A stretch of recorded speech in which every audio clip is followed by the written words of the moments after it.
Take two again. I'd like to call to order our Communications and Water Efficiency Committee meeting and special board meeting of February 28th, 2024. If we could have roll call, please, Terry. Yes, good morning. Director Larry Russell. Here. Vice Chair Jed Smith. Here. And Chair Ranjiv Kush. Here. Coming in is Director Monty Schmidt, and absent will be Director Matt Sampson. Do we have a motion to adopt today's agenda, please? So moved. Second.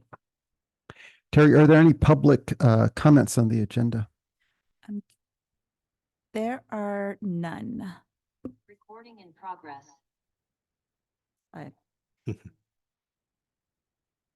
There are none. Okay, then a vote to adopt the agenda, please. Yes. Director Russell. Aye. Director Schmidt. Aye. Director Smith. Aye.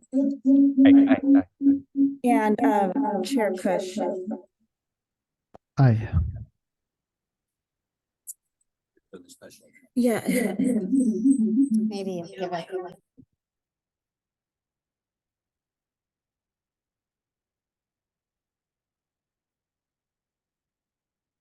Testing. We're good.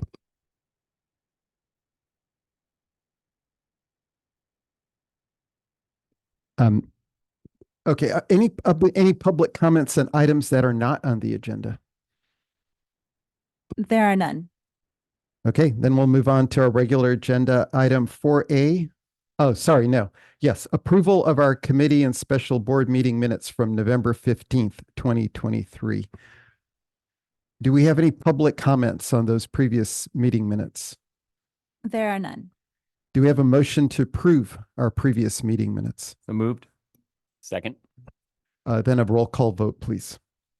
Yes. Director Russell. Aye. Director Schmidt. Vice Aye. Chair Smith. Aye. And Chair Kush. Aye. Now on to agenda item 4B, which is our water efficiency update. Carrie, Paul? All right. Good morning, board. Carrie Pollard, Water Efficiency Manager, joined here by the Paul Cellier. So we're going to be running through our water efficiency update. 3 topics we plan on covering, starting with our 2023 incentive program, so calendar year status update, an update on our water efficiency master plan that's ongoing, and then finally closing out with leveraging community benefits through funding that's being offered by Marin County. So our incentive program status update. I just wanted to start with just recognizing the value of the community engagement component that really drives participation. And we're going to hear from Adrian in detail on much of that work, but I just think it's really important that we know and recognize that all the good work that we do comes from customers coming to us to engage with us, and that's vital. I also wanted to start with how we evaluate our incentive programs. And so we use the same process, whether or not we're looking forward and doing projections like we did with SWUSA to say, what are our target participation levels? What are we anticipating our rebate amounts to be? What are we projecting the water savings to be? We can do the same process when we look back and we say, last year, actually, how many participants did we have in a program? How much did it cost us in incentives? And what were those savings? So I have an example here for our turf 2023 turf replacement program. So we have those 2 tiers, right? We have our base program for turf conversion, and then we have this sustainable landscape program that's offered at $3 a square foot. Regardless of the program, we actually assume the water savings are the same because it's difficult to quantify all the additional benefits from those sustainable landscape practices. We know there are additional benefits, but putting a number to them is quite difficult. So we assume the same savings. When we think about the useful life of these savings, one could argue it's 10 years, and one could argue it's 30 years. Industry standard says between 20 and 25. So we just split the difference and say 23, right? And it is a bit of an assumption, but that is the number that we're using. We had a participation goal for these programs. 100,000 square feet each year. And last year we did about 69,000 square feet, and the total numbers listed there. And when we look at, I should just note that in the staff report are the savings. There's a whole table of all the savings, so those details are provided. But I also thought it was important to provide specifically for this turf replacement program, what was the program cost? And it calculated to be about $2,700 per acre foot. So this is just for the one turf program. And it's important to look at the individual costs of these incentives, but it's also important to evaluate the program as a whole in a more holistic way.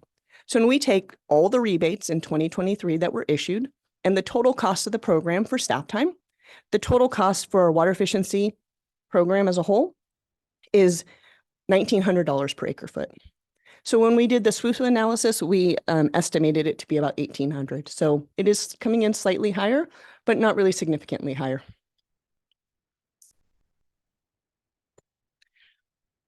How we actually did.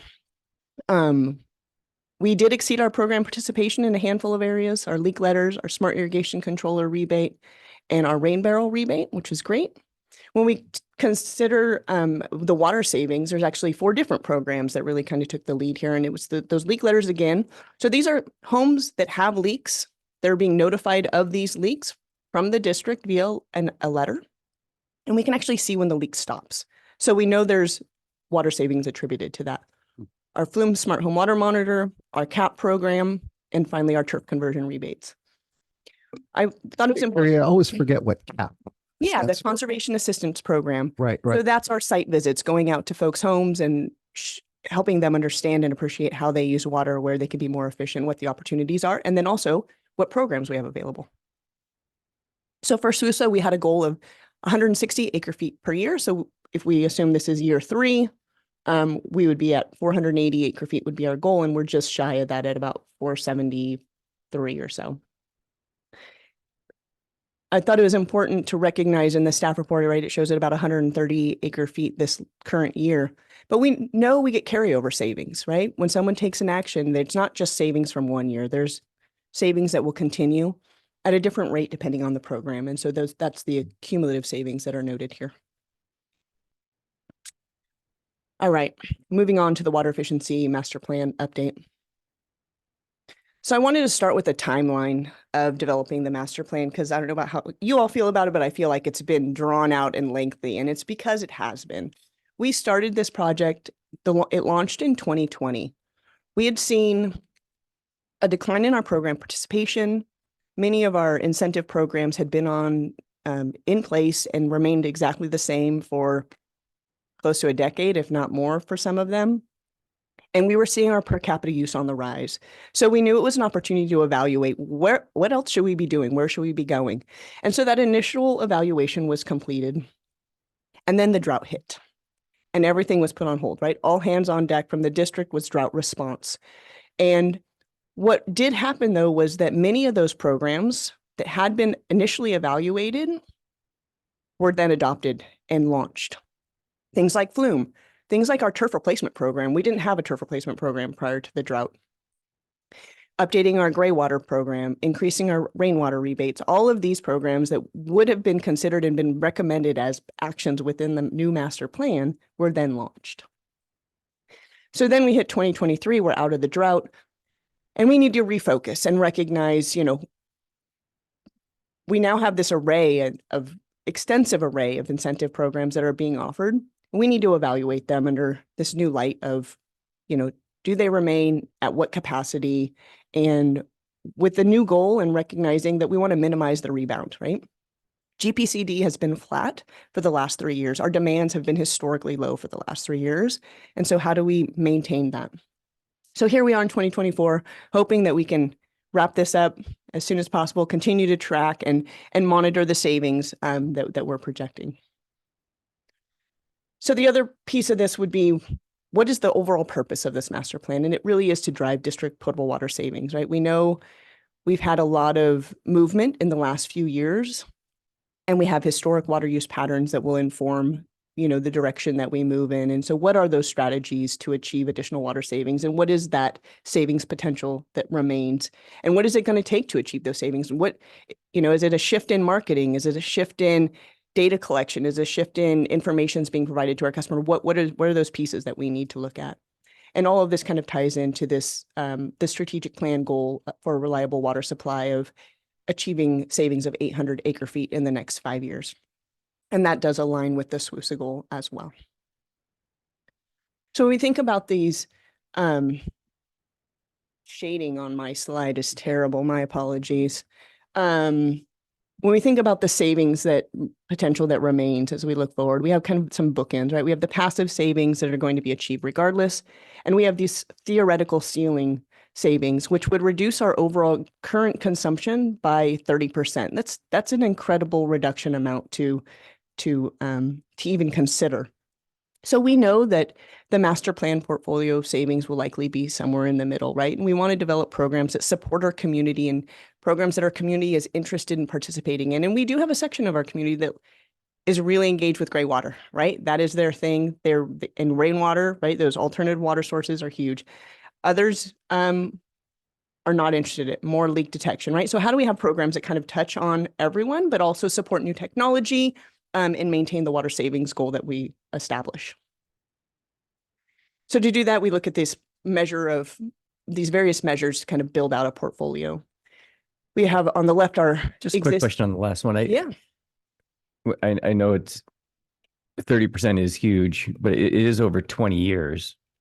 That's the cumulative savings over 20 years. it's in 2045. We would We will have project that a much less. reduction. Yes, Okay. so it's not cumulative. Got it. Yeah, Thanks. yeah, cumulative would be significantly higher. And the previous one where you had 800 acre feet in 5 years, is that That's ongoing, Cumulative. cumulative over that time, but Yeah, then correct. it's not 800 per year No, so savings it's going forward. 160 per year cumulative after 5 years of 800. Okay.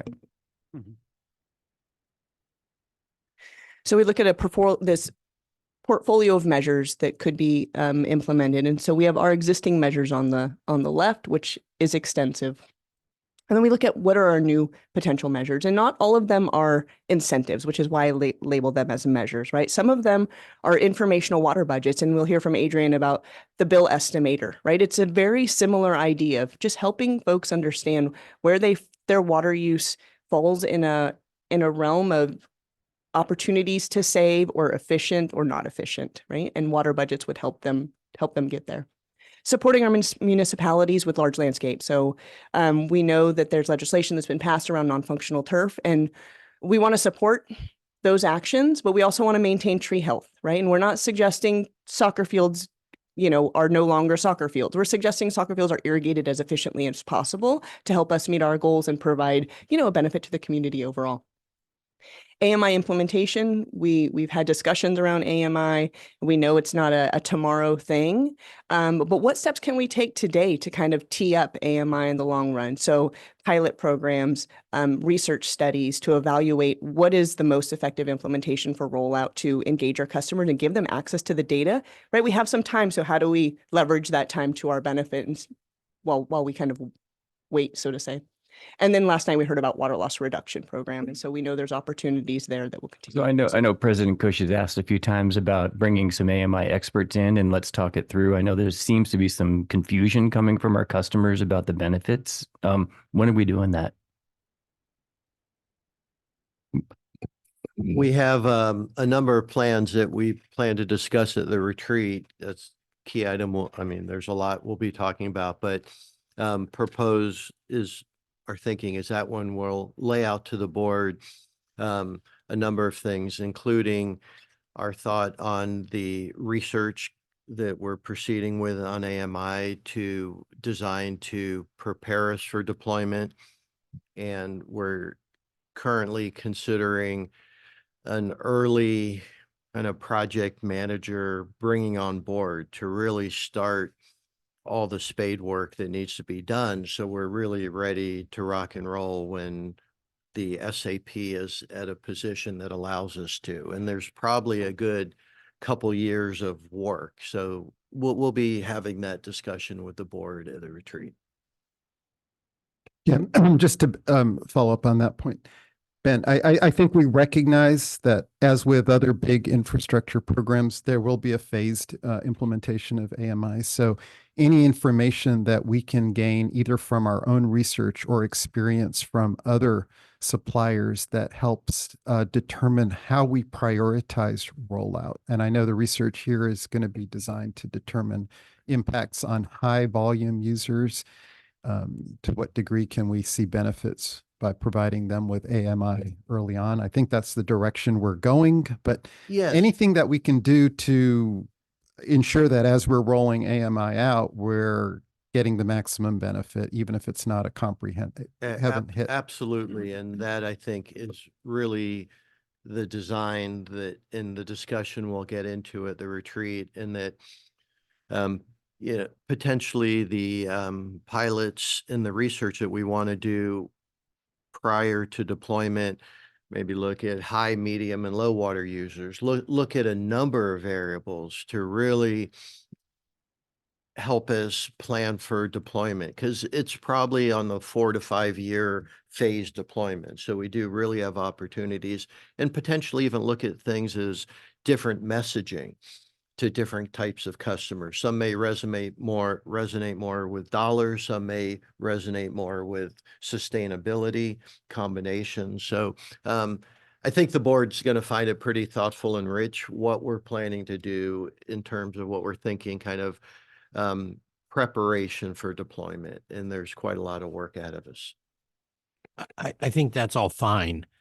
We have 5,800 meters now, and I think I would appreciate a presentation at the retreat about what data we can glean from the numbers we already have. I mean, I would assume we have, it's in Tiburon primarily, pretty big lots, must be some substantial water users and some more modest. I mean, my wife and I are still only using 30 gallons a day. So, and I have AMI. So, Absolutely. Part of the effort will be where can we take advantage of the existing, absolutely, meters that we have in as well. And yeah, Larry, we did have a great presentation on the data collected from the Flume deployment. So, the Flume's a different situation. People have to opt in. Absolutely. But there was discussion on how much we can infer from that data, recognizing that it's coming from a specific, how representative is it? And I think the results of that presentation were compelling. They were encouraging with respect to how this information changes behaviors. I'm all in on AMI. I mean, I think we're behind the curve. I don't know about Jameson's comments about East Bay Mud. I don't. East Bay Mud's is a funny duck, so it's hard to judge them, what they're thinking. But I'll just say, thank you. Studies, I'll just put out the facts. East Bay Mud in their study determined that the payback is essentially infinite on AMI, that you need to cycle before you even reach payback. And on the other hand, Alameda, I had discussions with them and they came up with a 10-year payback. So, we'll look at it ourselves, but I think my point, I wouldn't be overly focused, and I don't think the board is, on East Bay Mud study and their determination, because there's plenty that come up with different ones. And, our staff's understanding is that the board has asked us to move forward, asked us to move as quick as we can. And that's really the context of our current planning efforts and what you're going to hear at the retreat. Yeah, I think there's the East Bay Mud had a study that showed infinite. That was from a group within East Bay Mud, but not the water efficiency group. So I think we should be careful about, exactly what is going on there. We've had a first and a second, I think, multiple times to bring in experts about AMI to talk about the pluses and minuses over the last year. I think we brought it up at least 3 times. You have at least 3 people who really want to learn more as soon as possible. And I still don't have a date of when we're going to do it, except maybe something at the retreat. So let's get some experts in. I think we suggested spending $10,000, $20,000. I don't know what it is. Let's bring in experts to educate us on how and when we can implement it. And let's get a timeline around it, please. And I think the customers are asking for it too, right? I'm getting it from both sides. We're hearing it from Ed, super negative. I'm hearing it from others who are super positive. There's confusion. Let's just try to be clear about what we're asking for. I'll just weigh in so that there's clarity of that there's a unanimity, at least up here today. We need to figure this out because we do have a directive to move forward as quickly as possible, but we also want to do it in an educated way. We're not the first people to do this. We can learn from what's been done out there, but let's get that information in because there is a lag time in when we learn something, then how does that influence how we move forward? So looking Well, forward to and that keep in mind, conversation. we have both North Marin and Petaluma that have already converted. Yeah, I mean, again, there's a lot out there. So, and we know that you guys are thinking about this kind of stuff. So we appreciate that and just looking forward. We're just, if anything, it's a demonstration of how eager we are to share in that knowledge with you. And I personally think it's invaluable Mhm. because although Flume would have achieved the same basic information, but it's so helpful to be able to look and see where you are, how are you doing? And waiting till you get the bill, it's so abstract in time that it's like you forgot about it by then. So I'm glad we captured I'm just sensing general interest in AMI today from the board and the committee, and we've got it in the master plan, and I'm sure we'll track it down and get that information to you as best we can. Let me ask one question. Have there been any problems with the 5,800 meters that you're aware of? 10 years.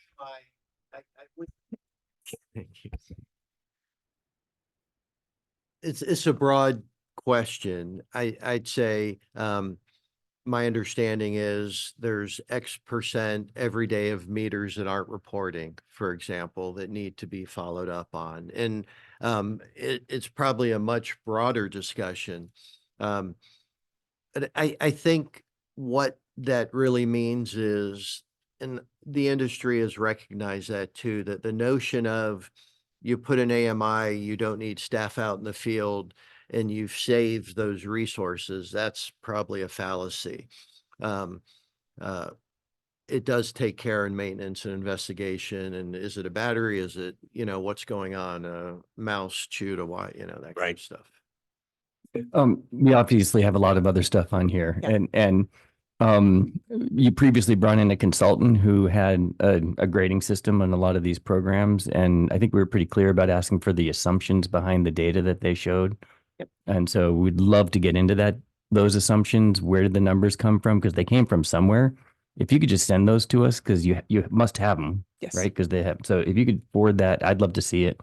But it did show, and as we did hear from public comments, that Laundry to Landscape and Rain Barrel and some of these others really did not pay off from a return on investment. And so, hopefully we'll be very thoughtful about which ones we're going to cancel. And so I know it's coming up. So thank you.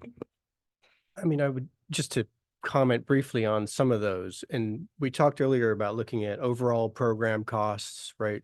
And versus individual incentives. And I know you're familiar with the maybe dated term of lost leaders, but people may call up, right? Rain barrels are a very obvious thing for our community to be interested in. And when they reach out to us for rain barrels, it's an opportunity for us to really steer them.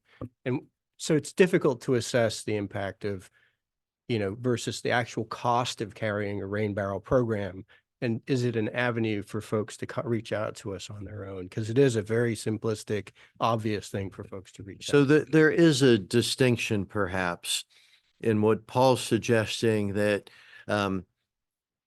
maybe, we look at it and the cost for the customer on rain barrels isn't attractive, but if they're interested to do it for their own reasons, having an incentive program still connects us. That's somewhat distinguished from comments we've heard at times of our new development requirement that mandate certain things that aren't necessarily cost effective, that I do think it warrants us taking another look at. I know this is the danger of this great and exciting conversation. It's why it keeps going on. I think, Ben, you're making a point that I wanted to make at another point in time, so might as well do it now, which is when we look at the cost per unit for rain barrels, it's a great example. What is the cost to actually run the program? I think it's important to understand it versus like what is its return on acre, cost per acre foot? Because if it doesn't cost us much to run the program, it's not a big deal. Maybe it is an expensive return, but I think that there's another benefit, which is that when people come to us and are like, I want to put in a rain barrel, and you're like, well, yeah, but have you thought about your landscape efficiency and other things? That can be a gateway to a much bigger, broader conversation about conservation and efficiency. And it would be really interesting if you have some examples of somebody who called up and started off with rain barrels, and you're like, yes, and it led to something more, because I know that happens. I think it's the same thing with turf programs. It's like when people don't see lawns across all their neighbors, they're like, well, I need to landscape my front yard, and I see these really attractive, water efficient, instead of like everybody else has got a lawn, so I got to have one too. It's hard to capture those kinds of benefits. I know you know all this, so I'm saying this out loud for all the other people. You're an expert in this, and we're trying to make sure that our customers who are benefiting from this conversation can understand that there's very hard to measure additional benefits to these kinds of programs that on the surface cost per acre foot looks one way, but the benefits are another. Absolutely. Two things. As an industry, we refer to rain barrels as a gateway, kind of the gateway drug, kind of brings people in because it's exciting and I new. don't And think then, you call them a drug. right. but Well, we do. That's what we say. But we do track participation for customers who have participated in multiple programs. We actually use that as one of our metrics. So I don't think I've ever shown that to board, but we do track that. So that kind of tells us we don't necessarily go into, was it rain barrels to turf or was it turf to rain barrels? But we do track multiple participation, single customer, multiple participation in various programs. So lots of different ways to look at this. Are the number of accounts that are active in this growing or static Yes. or? Yes, they are growing significantly in the last Yeah, 3 years. that's the key metric I think that matters, is if you can keep pulling people in. And I think the low hanging fruit, like the rain barrels, is, we could almost give them away, right? Frankly. And, while we're in the discussion of cost, it would be remiss not to mention, new water supply costs and how do those stack up to what we're talking about as program costs here. And I think you'll find that conservation program is every bit as efficient in terms of cost per acre foot and better than some of the water supply measures. Desalination comes to mind, at around $3,000-$4,000 an acre foot, depending on the size of the plant. So it's a relative cost. And in California, water short as we are, getting new water for less than $2,000 an acre foot is a good deal, in my opinion. And as Carrie said too, it's the gift that keeps on giving. That's the part I think that gets missed in this. You grind out dollars per acre foot. Yeah. Over what period of time? That's the problem. You picked 23 years or whatever that number was. Why 23? Why not 200 or 100? Right. Okay, let's move on. So in addition to the measures and the incentives that are being offered, there's a number of other additional components that are really key to supporting our program as we move forward. So things like pilot projects, right? Again, Flume, we didn't know about 5 years ago. There's always new technology that's being developed, and it's an opportunity to consider how do we become leaders in piloting new technologies to help inform us and industry as a whole. We live in an area where technology is it's part of our culture, right? And so it really is an opportunity for us to consider. We can also use pilot programs to verify and measure savings. We heard about this kind of last night with water loss as well. Kind of leaning into that measurement and evaluation a little bit more. It's how do we verify, is 28 gallons per square foot accurate and appropriate for our service area? And these are important for us to verify the savings, but also understand our future projections as we move forward. Policy considerations, Ben just mentioned one of them, right? So we haven't made any changes to our gray water ordinance, although there have been discussions. And so those kind of action items would be included as well in this. And also things like school education. it does take quite a bit of staff time to support our school education program, but there's so much value there, right? Teaching the water ethic to the next generation and ensuring that we're tracking participation, we're aligning our program with the state standards, and we're educating to our teachers the value of us helping them meet those state standards in a new way, right? And that really will help drive participation to our program. So kind of a rough list here of some of the things that we know will go into this master plan.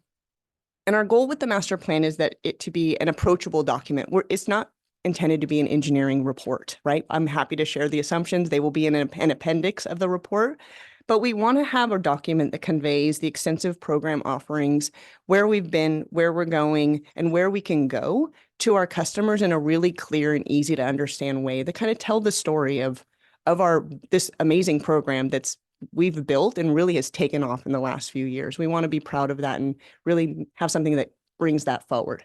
And so we can look forward to seeing that as the master plan continues to be developed. I just did a quick check. I think your 28 gallons is fine. I use 3 feet of water for the ET here. So you're in the ballpark for sure. For sure. Yes. All right. So moving on. Carrie, maybe yeah. before we Uh-huh. jump to the multi-benefit funding, just some questions. I kind of have a bigger issue actually with this committee meeting. I think because we only meet exclusively on communications and water efficiency once a quarter, I lose the thread of the discussion, and probably a lot of that is on me for not doing enough preparation beforehand and some homework. But I was trying to go back to some of the previous discussions to see how things are evolving. And as you noted in the beginning, the master plan development program, it's been ongoing now for quite a while. It seems to be continuing to, we never quite we're not getting to the end. So I wonder if, maybe we can have within regular board meetings more frequent updates on where we are with the plan, just so that we are not having to do so much catch up during these meetings. So something to consider. But I want to give you some examples. When I went back to our November 15th meeting, the last time we met, we had some proposed program changes that were presented at that time. And I don't know if we actually adopted those changes or not. We had proposed incentive changes that we were going to discuss at the next board meeting on December 5th. And I don't think we ever did. And then we were going to, refine portfolios and associated water savings potential, and then return to the board with recommendations for the draft plan. And some of that, was scheduled to have already happened, and I don't think it has. So, are we making good forward progress on these issues? Or are we having the same discussions over and over again? We're slowly making forward progress on these issues. So the items that we had covered in the prior board meeting, those items that were going to be brought back, after staff consideration, it was like, instead of going and making incremental changes, let's put it all in the master plan and bring it all forward in one document, as opposed to making changes while we're under development. It's like we're constantly making refinements to our programs, and then we go back and, well, that doesn't align with what we currently have in the master plan. So we're redoing the updating the draft plan to accommodate these additional changes. So I think that we're finally seeing some momentum. We expect to see a draft of a draft layout. It's written, but the draft layout in the next few weeks. And we want to share that with the board, so you can kind of see this vision that we've kind of put together of what this document would look like, so that we can then bring it back for it to be finalized. My goal is to have it brought to you by the next committee meeting as all but done, and while getting input in process, right? Sending you the draft so you all can have an opportunity to see it. Yeah, I think it makes a lot of sense to have a comprehensive package, so we're not looking at different pieces of that in isolation. But just to clarify, some of the proposed program changes that we had discussed, for example, sunsetting some of the rebates, reevaluating the gray water ordinance, some of the incentives now for custom rebates, those have not all moved forward. They will be then presented for decisions as part of the draft master plan. Correct. So your goal is to have this at the next water efficiency Committee meeting. communications meeting. So that's in May? It is. All right. I'm hoping to have a draft sooner. I Right. mean, Because I think if we our can get it original sooner, we'll get it done. understanding is that we were going to have this fully done and approved by December. Yeah. And then we talked about Q1 and now we're Q2. Yeah. So I'd say any later than May, and we need to hold ourselves accountable. So for clarity, the changes, Carrie, are you imagining when we bring that back, we'll be bringing the recommended changes that if adopted would align with the version in the master plan? Correct. So there'll be a suite of kind of recommended changes. And so the meeting would be an action meeting to accept this updated master plan that includes and will work through the specific changes. Yes, correct. Well, it'll be a celebratory event. I'm looking forward to it. And sorry, Carrie, and this is all still being done in collaboration with EKI, Correct, Water and yes. Environment. Yeah. Got it.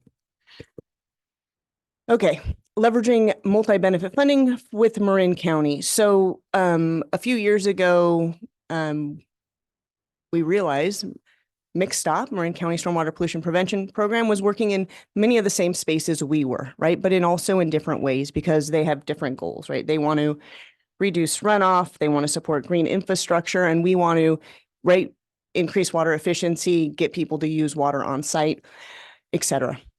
And so we talked about funding, having them assist us in funding programs because they don't have a mechanism to provide rebates, and we do, and we're already cutting those checks, so to speak. And so they were able to get supplemental funding approved in FY24 to support our water efficiency projects that align with their goals. So the county's allotted $20,000 for the countywide, 15 of which would come to Marin Water. The remainder would go to North Marin Water District. And it's really to support two primary programs, right? Rainwater rebate and this best practices turf removal program. The rainwater rebate, in reviewing our program requirements, they're not requesting any changes. They're just like, it's great. We want to support that. Can we do that now? Because fiscal year 24 is flying by us as we see. And they're proposing us increasing our rebate by 25 cents, which would bring the total up to 75 cents per gallon. And we also recognizing that this higher dollar amount we'd hit the max much sooner. So increasing the max as well to help drive larger systems to be installed. The best practices turf removal program, the county's considering, what are the parameters that they want to fund, right? Is it, we say, you need to install a rain garden or a rain barrel as part of these best practices, or do they want to have a size parameter on what that rain garden requirement might be? How much do they want to contribute, et cetera? While it is fiscal year 24's initial, the draft document does state they plan on funding it each year. So it kind of looks to be like an ongoing funding opportunity. And so the proposal then is increasing the rainwater rebate and then coming back later with the increase in turf program once we know more. I just wanted to add a little bit. I think this is awesome for a number of reasons. It's really kind of part of if we think about a one water concept, in that on the rainwater rebate one, right, that reduces, as you're probably well aware, the velocities and erosion in streams. So it benefits the stream from a flood control and management standpoint. And then the turf removal, of course, right? I mean, turf doesn't only take a lot of water. There's pesticides and herbicides and runoff. So again, it's a pollution prevention. So it's really bringing these two jurisdictions that have different charges together in a synergistic way. And it's really carries. So I really applaud. It's taken some time to get here, but really nice effort, Carrie. Thank you. All right, wrapping up with next steps. So of course, we'll continue to track program participation. We'll report on those annual water savings.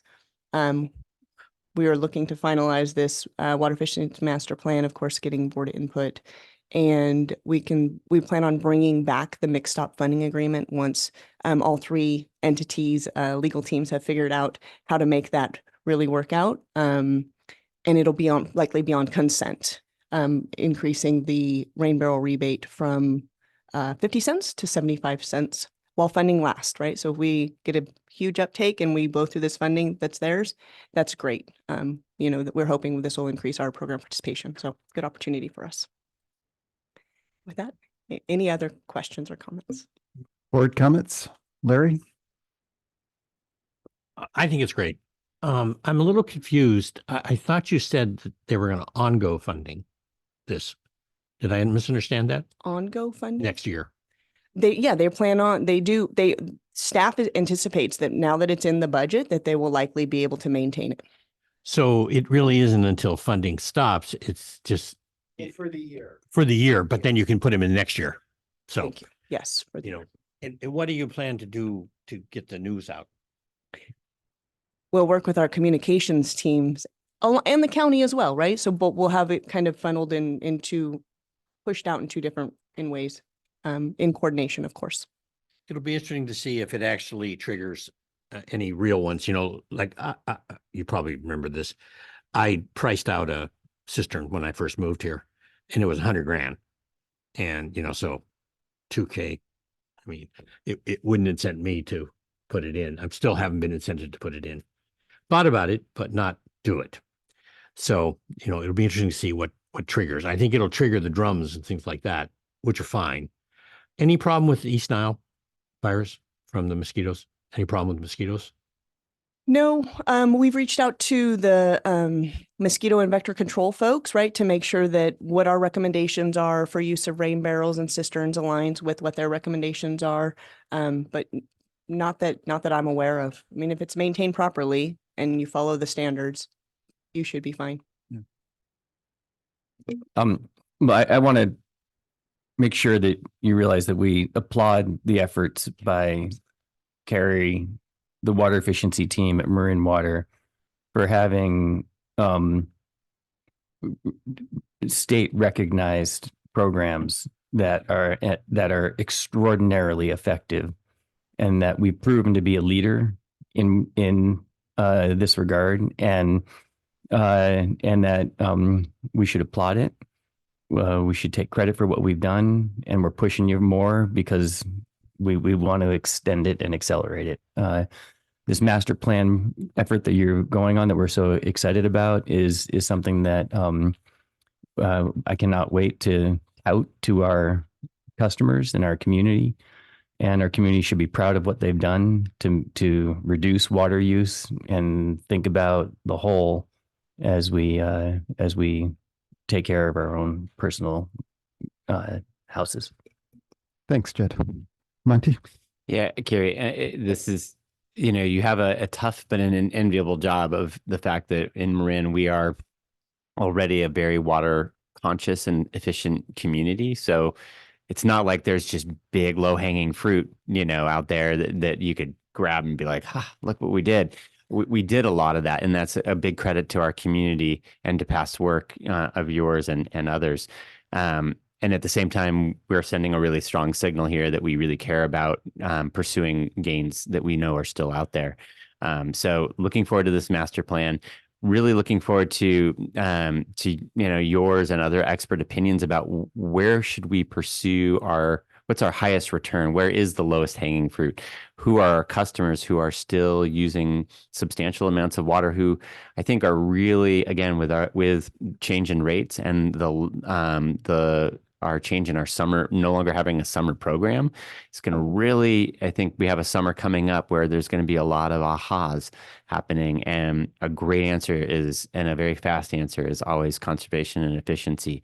It's our best answer for folks. And so I want us to be really prepared to meet folks when they have that aha moment that's a little unsettling, maybe when they see what their water bills look like, but that we can do things to help folks. So I really look forward to our master plan, particularly maybe giving some thought to those folks who we know we're gonna be hearing from. So thank you. Thank you, Monty. And yeah, Carrie, Paul, thanks for all of the work. And on my side, I'll try to be better about doing my homework so that I'm not constantly having to relearn everything.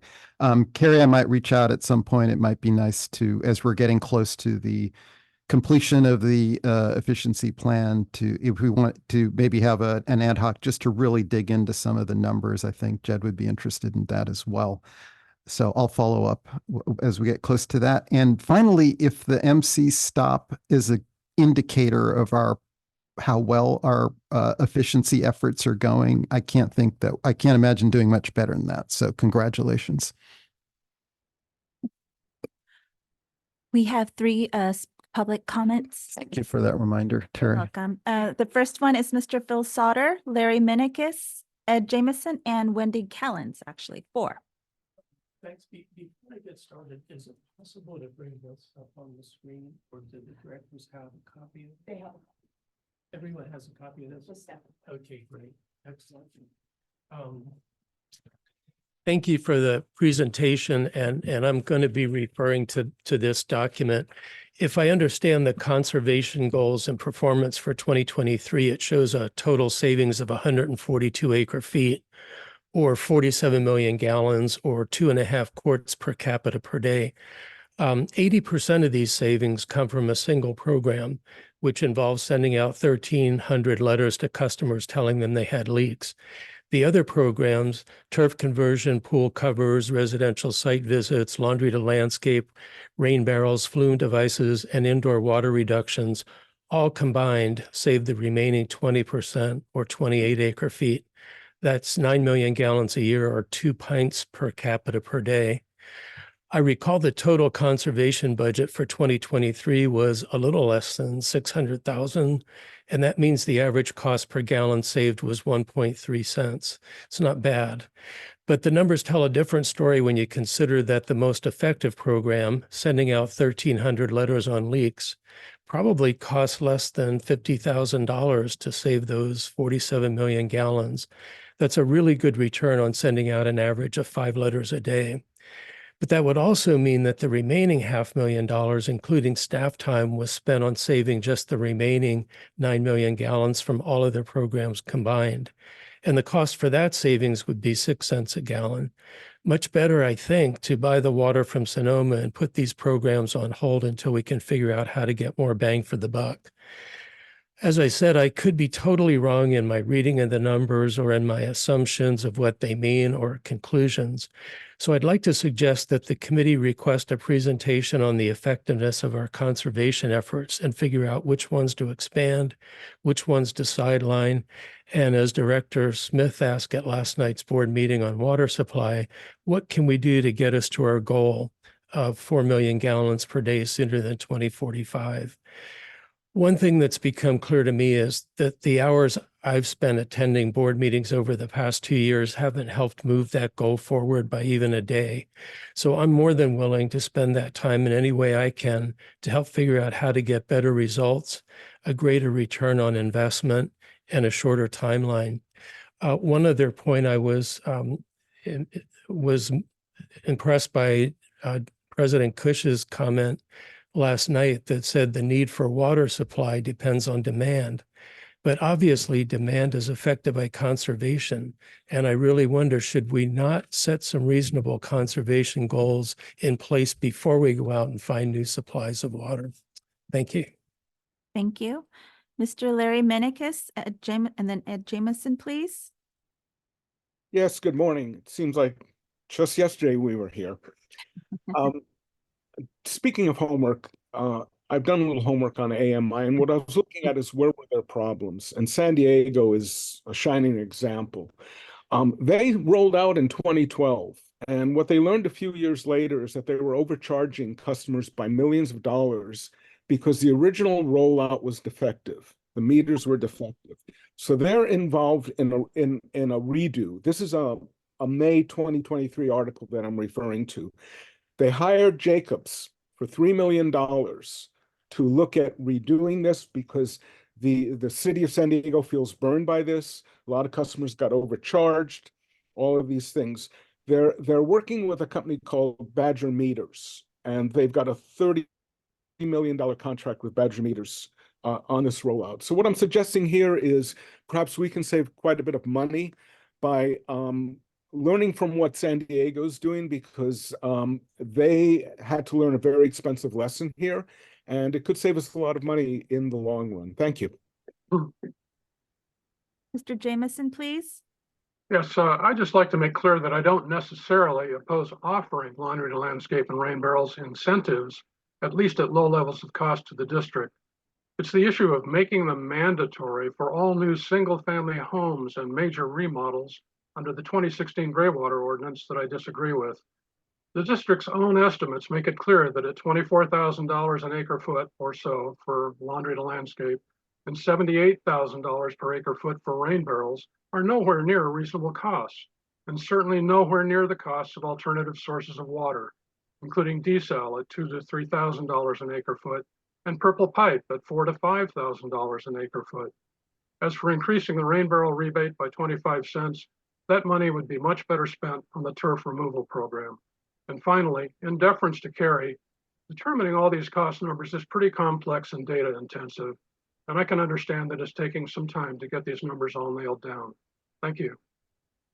Thank you. And Miss Wendy Kellens, please. Yes, thank you. First, I want to add my voice to thanking the staff for the work that they're doing. I think that they have really done their homework in developing programs based on data and based on effectiveness. At the same time, I still would like to know, I've asked this a couple of times now, you know, you in the, and I guess maybe this will come out in the master plan, but you've estimated there are different approaches as far as from cost effective to most aggressive. And we know that at the end of the line, 2045, it doesn't make much difference. What we don't know is how quickly we can achieve that goal. And I think that is very valuable information and could save costs in other areas in the long run. I'm also curious, I recently found out that Sonoma County partners with their Resource Conservation District, and the RCD has been able to get tremendous grants to really increase incentives for some of these programs. And I'm wondering if we have the same program going on here, and if there's a way in which you can increase your costs through these grants through partnership with the RCD. And then finally, I really want to add my voice to all of the board members of figuring out the AMI program, because I think the AMI gives you information that is extremely valuable. You do have to evaluate what's working and what's not. And AMA is one of the tools that will help you to do that.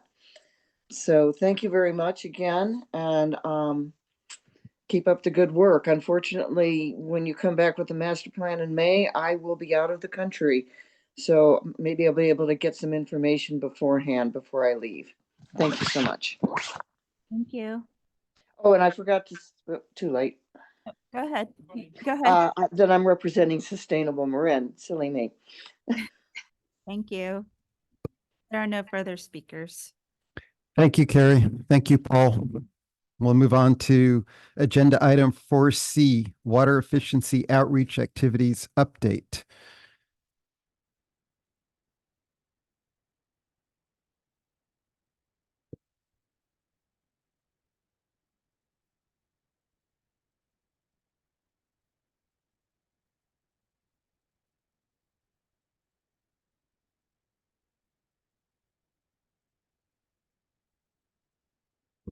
Good morning, directors. Adrienne Mertens, Communications Public Affairs Manager. And as our president just said, I'm here to give an update on our recent and upcoming water efficiency outreach activities. So for today, I'm going to be introducing our efficiency estimator tool that we recently launched. A new series of customer success stories that we've also launched in the last quarter. And then some targeted outreach strategies that we've deployed and are working on getting together for deployment soon. And then our plans for this year's community outreach events, and then summarize next steps. So first, our efficiency estimator tool. This is a brand new tool we launched in mid-February or early February on our website. I've got the URL down there at the bottom, marinwater.org/estimator. This is a web application tool and really has two primary functions. First, it estimates households by monthly bill total. And second, it estimates the efficiency of a household's indoor water use. And to focus first on that, the initial function, this is not necessarily a new tool for customers, but it is a much improved tool and how it functions in estimating the bi-monthly bill total. You may recall we had a bill calculator on our website. It was a little bit clunky. You had to download it. It was an Excel spreadsheet format, not the most compatible with every type of device or web browser. As I said, this is a web application. It's embedded in our website, makes it much simpler process for our customers to access and use. They can enter in different water usage amounts from their bill to see how the overall amount of water usage during a 2-month period impacts the amount of their bill. So it really was a good upgrade to an existing tool that we had. And I do want to acknowledge this project was a collaborative effort between the communications team, our water efficiency team, and behind the scenes, our IT team and finance staff as well. So I want to acknowledge everyone that participated in getting it together. And then function 2, the tool estimates the efficiency of households' indoor water use. And I want to emphasize this is tailored to indoor use, and it will be available, this piece of the function, on our website during the winter months. Outdoor water use is much more variable, and we can't quite use the estimator in the same way. But we do plan to reactivate as we get into the winter season and deactivate this function as we get into irrigation season. So this was an animated slide, went through the steps there, but customers input their bi-monthly water usage and the total number of people in their household. And there's these 3 different categories: inefficient, opportunity zone, or efficient, to let customers know based on their usage and number of people in their household, where they are in terms of efficiency level. And our water efficiency team did develop the criteria and the categories around that. And it is based on our Flume data, as well as indoor state water use guidelines. And really the thought and the concept for this tool and why it came together is our staff have a lot of conversations with customers over the phone, especially in the last few months, over water usage and understanding where they're at. And sometimes it takes a lot of explanation and talking through their water history to help get to that point. And so we tried to think about how we can turn those conversations we have over the phone, and not that they'll go away, but also turn it into this self-service tool that customers can use to kind of arrive at that same conclusion of where they're at. Because we do hear a lot, I conserve like crazy, I'm doing everything. And once we talk through their use and kind of show a point of reference, it helps them to better understand that there might be something going on. Maybe it's a hidden leak. Maybe there are a range of possibilities, but this at least helps them to get to that level of awareness by giving them some baselines to understand where their household's at in terms of their usage. And so when they calculate their usage using the efficiency estimator, it also underneath provides some recommendations based on where they land on programs of the districts that they should consider, whether it's scheduling a conservation assistance appointment with our staff or taking advantage of a rebate program. We offer different customized tips for what they could do next. Do you want to take comments at the end for all things, or would you like to talk about one thing each of the things I can take Yeah, comments. let's- So this is a super cool tool. I think that anything we give that allow people to like engage in understanding where they stand, super, super helpful. Some just quick thought feedback as I ran through it and tried to be a user and think of myself not as on the board or a knowledgeable water person, but the average person who might just be like, I don't know, what's a unit? I hate the fact that we use units because units are like, just they're like, what's a unit? I think it's one of those things that just is, it's a first impediment to understanding water use. I don't know if there's a better way that we can convey that. I know this has been Yeah. a comment we've all said over It the does years. define that in the tool, but if you're not seeing it, that's good feedback. So we could look at where to make it more prominent. Totally get you. I know it's in there, and I can and this is maybe a global comment just about like how do we present water consumption to people, and we use there's units, there's acre feet, there's gallons of water, and we use these things interchangeably as we talk about water in general. And as a communications expert, you probably run into this challenge of like, when do we use which unit of measurement? And it probably varies, but for the average customer, I think it gets really hard to know gallons, per day. CCF, Yeah. another one. I just wish if if there's a unification down the road, I don't want to suggest changing things right out of the gates, but if we can unify the one way we talk about it always, and we always use those units, I think that it'll help a lot of folks. Yeah, I think it's a great point. Part of the process in building the tool was going through that. If I was a customer and I'm using it, and it wasn't just the people that are very intimately familiar with this, but how are you using the tool? And they have to use their water bill to input the information. And so we wanted to be consistent with the terms that are on the water bill. So that's how the decisions were made on the language here. But it's a good point, because how do we talk about it in our water bill? How do we talk about it in our outreach? It really is a collective decision going forward that we make that consistent through everything. I'd like to second that. And I think if you're being even more direct, I'd like us to change our water bill to be consistent with how we talk about water use. We use CCF on it, we use gallons per day, and we use units, and we have to do math ourselves to figure it out. So Yeah, let's turn that bill into an opportunity to communicate, let and us let's change it. think about what it would take, because it is a torturous part of the industry, and rather than just deal with it, it'd be nice to really think and plan for something different. And presumably gallons per day, right? If I know I have even 30 gallons a day, right, for indoor water use gets you thinking. But if it's in CCFs, right, it's, doing so I think staff appreciates and understands the comment. Let us give it some thought. I mean, you can do the math for for them, right? Yeah. You can keep everything you have and just do the math for them on the bill. And Ben, are there any regulatory requirements for how data is presented on the bill? We're able to make those decisions on our own. Yes. Great. Good. Of course, we have to be consistent, and that would be the process, and changing bills is the process. But regardless, it is an important point. Give staff a bit of time to think about it, what it would take, and potentially the timing associated with it. Yeah. Again, I would just focus on our customers. I would just say, what is the most likely, what would be the easiest format to use use in a continued education and engagement effort. So first thought about that. Second, the calculating your bill.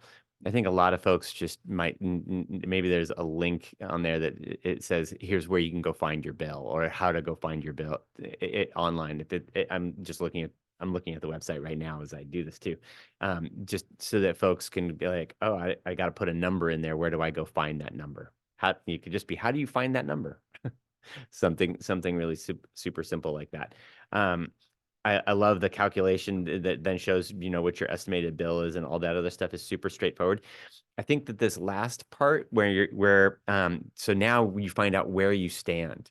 And I think this is a great, I like these metrics. I would love it if there was like if in that efficient category, there was like a super saver category that was on the very far end, where you could be like, everybody likes a stretch goal kind of, and so if you're like, oh, I'm efficient, I'm done.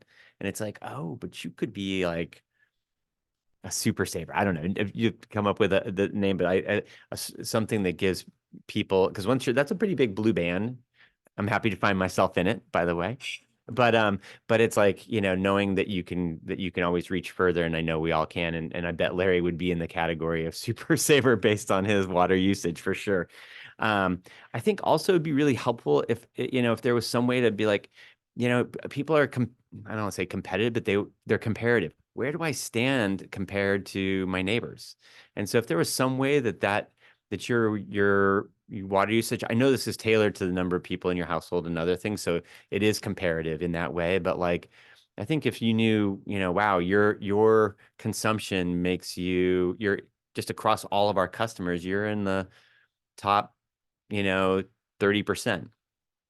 Even though it's apples and oranges a little, because a person living alone in a townhouse has a very different water usage footprint than a person, 4-person family living in a house with a landscaping yard. But still, it's kind of just lets folks know where they are within the scheme of things. I think that's the kind of stuff that just helps people to look around their community and be like, where's my water usage stand? And I think that if that was easy to provide, I think that would be greater benefit.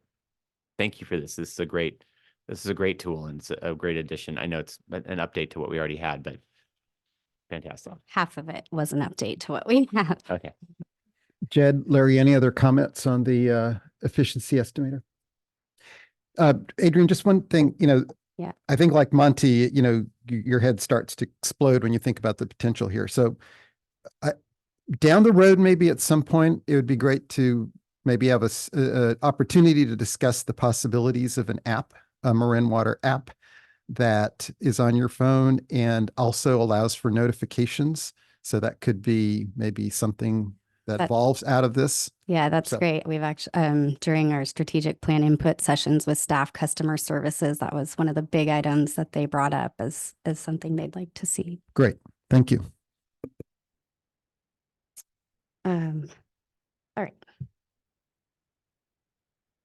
So now that, Sorry. yeah, And chatbots for integrating chatbot functionality at some point, even with the efficiency estimator, because with AI now, those are becoming more and more versatile and easier to customize.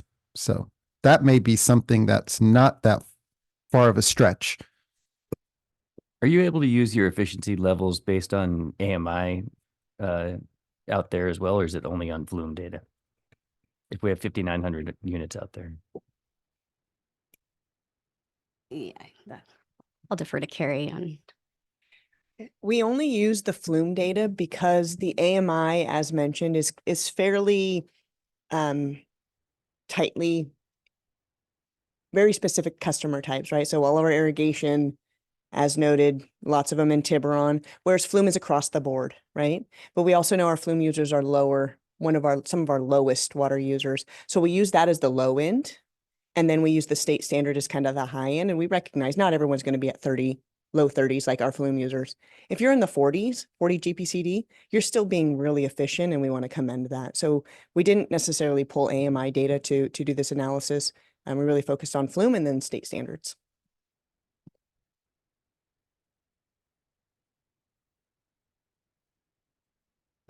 Thanks, Adrian.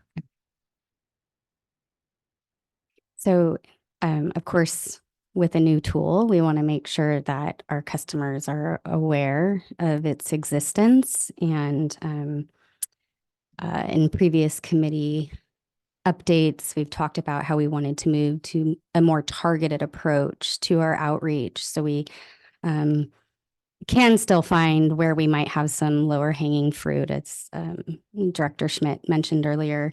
And so we have deployed some targeted campaigns. We have launched a digital ad campaign that is currently running, and it's served to customers that are within our service area in single family residential homes or duplexes who would be able to use this new efficiency estimator tool. And so this is just an example of how they might see it. They're browsing Marin IJ, reading up on the news, and the ad might appear within the article or on this the right side navigation. And so we've launched this on the 15th of this month. So we'll get better reporting here soon. But in the first 5 days of its run, we did see 587 direct ad clicks of those that went on to use the district's efficiency estimator tool, which is really good overall in the realm of digital marketing of this type. We're averaging a 0.75% click-through rate, which is nearly 11 times the national average for digital ad campaigns served in this way. And then we're currently working on a postcard mailer. It'll be mailed in mid-March. And for this one, we're narrowing who we target more. We are sending it to those residential single-family duplex customers who fall within the opportunity zone, that middle zone, on track, but we're seeing there's more they can do, and then our inefficient zone. And so that's a total of 5,730 households that will receive that mailer. It introduces the tool, has a QR code to send people to use it, and also offers some messaging about our rebate programs, as well as our conservation assistance program for those, if they need extra help, don't know where to start, call us, schedule an appointment. And so we look forward to seeing kind of the outcomes of sending that mailer out. Do you have a target response for that? A target response? That's a great question. I hope to see an uptick in the number of Usually 1 to 3%. If you can get 1%, that'd be awesome. If you get 3, that's off the charts. Well, we'll report back on how that goes. Switching away from our marketing campaigns and the efficiency estimator tool, this is a separate kind of initiative that we've begun. Something a little bit different and cool that we're excited about and hope we can continue momentum on it. But it's a series of customer success stories. We kind of fell into our first couple of story opportunities. We got word of some successes that customers had by utilizing our programs and actually seeing a real difference in their water usage and the amount of their bills. And we're able to engage with them, and they were very agreeable to sharing their stories to help inspire other customers. And so we've launched 2 now, and we reach out to the customers. We actually do an interview with them, ask specific questions, and then craft the stories. Our staff are working on that. And we've now created a new spot on the website where all these live. And it's really kind of like this inspiration corner of the web. We have our programs, we have our stuff, and then it's kind of this display of like, here's our programs in action and real things that have happened as a result of people taking advantage of the programs. And so we're trying to keep each story focused around kind of a different topic. The first one was focused on the use of Flume. The customer had taken advantage of a discounted Flume device through Marin Water, was noticing their bill seemed high and immediately detected a leak and had a great outcome out of that. We were introduced to another customer success story actually through Director Smith. And that customer had done a pretty expansive investigation of their irrigation system and found that there were some areas that really needed tune-up, some adjustments to really improve the efficiency of watering, and had a nice story out of that. And then our next story, so those 2 are currently published. And our next story is going to focus on a master gardener, so more of an expert who has taken advantage of our Cash for Grass program and transformed their landscape.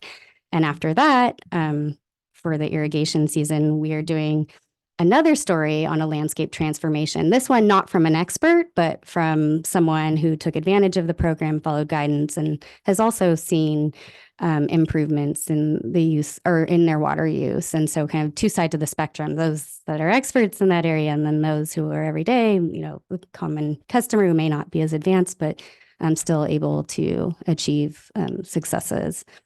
And I'll just note, we ran our first story in December, the Flume story. And overnight, when that ran in e-news, we saw 26 Flume devices were sold after we published the story, which was a cool little anecdotal note there.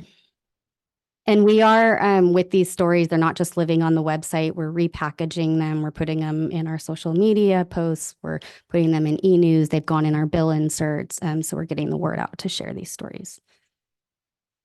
And then looking ahead, we're starting to plan for the community events season as we get into the spring and summer. We want to be out in the community engaging with our customers. And, this year we're really trying to focus on where best to reach people. And so we're focused on areas where it's representative of our service area. We're going to events where we know it's going to be majority of our customers are present, where there's low barrier for community participation. And then ensuring that the environment that the event is in is the right one for kind of those meaningful conversations around water efficiency, and then trying to meet people where they are in different kind of unique event opportunities as well. So this is just a snapshot of a few that we've already got lined up. We're working on a number of others, but we will be at Earth Day at the Villages in Corte Madera. This will be our third year participating in this event. It's kind of nice. It's not a planned event. It's kind of just a middle of the shopping center. And there's usually several different outreach booths there. And it's a chance to catch people and engage with them about our programs. We'll be at Earth Day Mill Valley this year. Still a little tentative, but we're working through plans to participate at the Home and Garden Walk, the Ross Home and Garden Walk.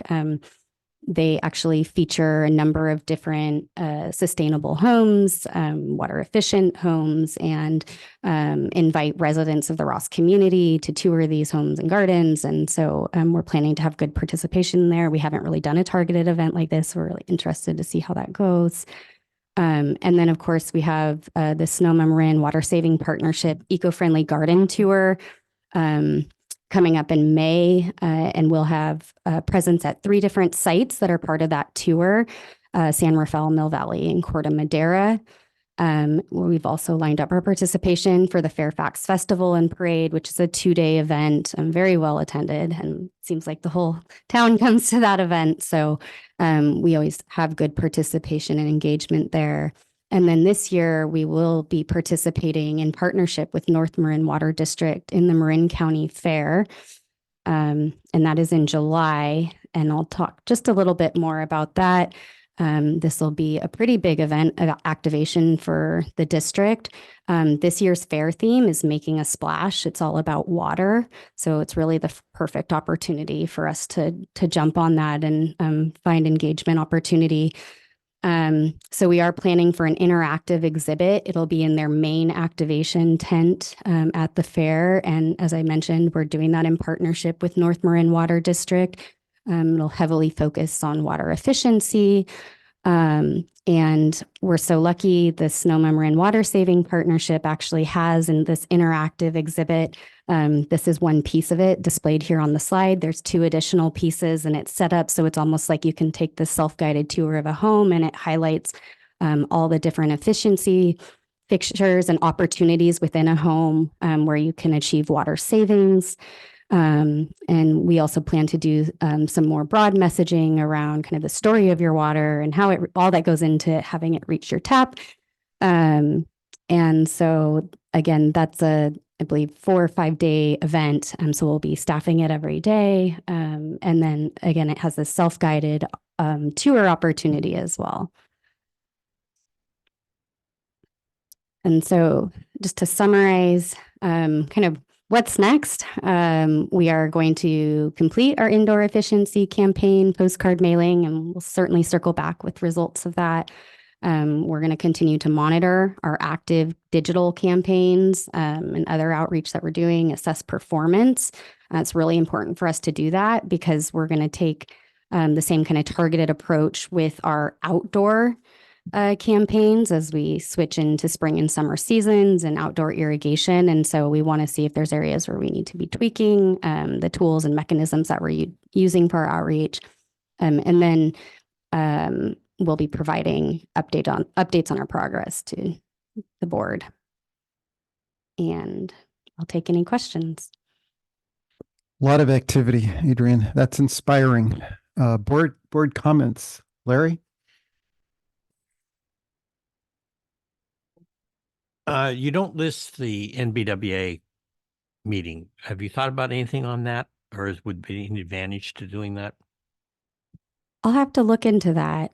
That wasn't on my radar, but yeah, I'll look into that. Maybe we can chat offline about. Larry, is that the North Bay Watershed Association Conference Yeah, in April? April 19th. April 19th. Yeah, that's why we moved the doc meeting. Right, Because the doc right. meeting was on top of that. I don't know what the plan is in terms of staff attendance. Usually it's attended pretty well from MMWD. So, surely the board should think about going.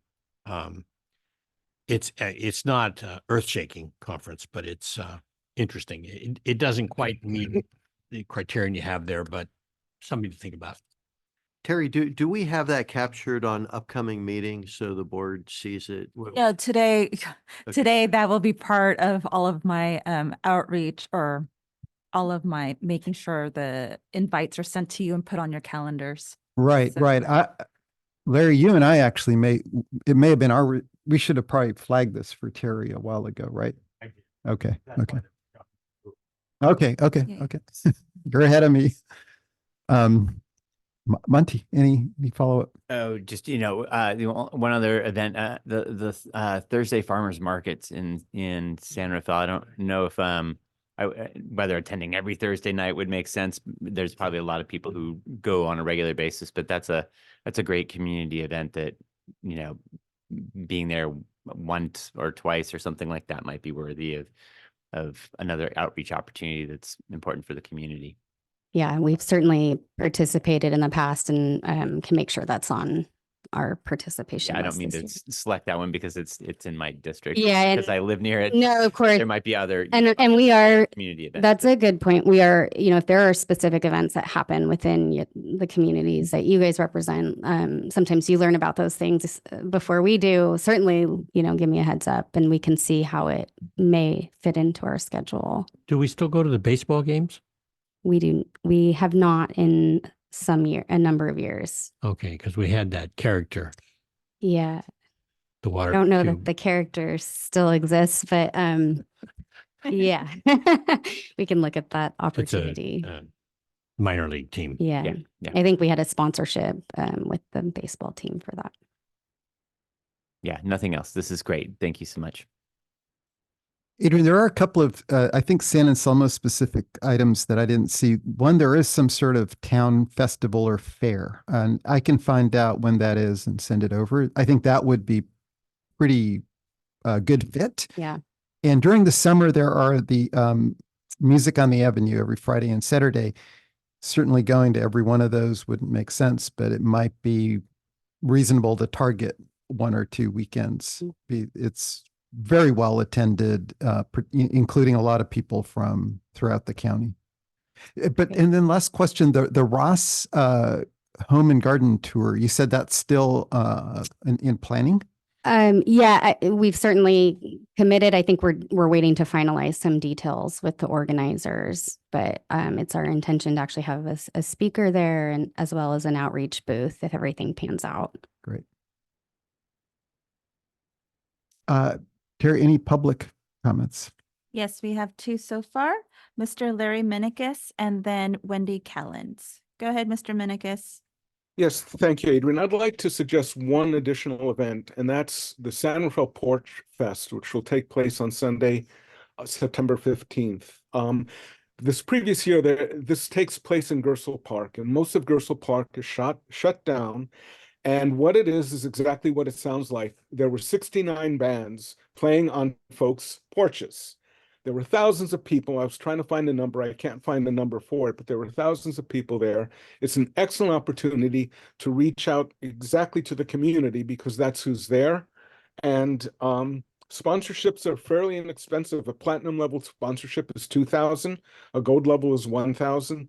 There's approximately 4 to 5 dozen sponsors from last year.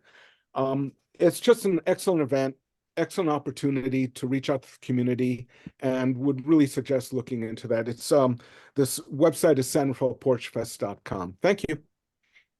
Thank you. Ms. Callens, please. Yes, Wendy Callens with Sustainable Marin. I wanted to let you know that in our March newsletter, we're going to be featuring water efficiency in one home that actually took a holistic systemic approach to drastically reduce their water use and really create a lush garden as a result of it. They had rainwater and gray water and flume and basically just about everything you have to offer they used on their home. And we will be linking to your website for people to take action after that article. And that leads me to suggest that there are dozens and dozens, if not scores of newsletters, nonprofit organizations. The cities all have newsletters. There's a lot of opportunities to get the word out through partnerships, just using your existing tools that you already have. And if you could, put together a list of potential partners who are willing to put some information from you in some, if not all of their newsletters, but at least some of them, it's another way for you to get the word out where you don't have to be tabling, but you can reach a lot of people that are targeting specific customers, such as youth and aging and people who are environmentally conscious, etc. So that's another suggestion for you. Thank you. Thank you. There are no further speakers. Okay, with that, thank you, Adrian, for the great update. We move to the last item on our agenda, which is upcoming meeting. And Terry, I can note this. It is our next Communications and Water Efficiency Committee meeting / special board meeting is on May 15th, 2024. And with that, we are adjourned. Thank you.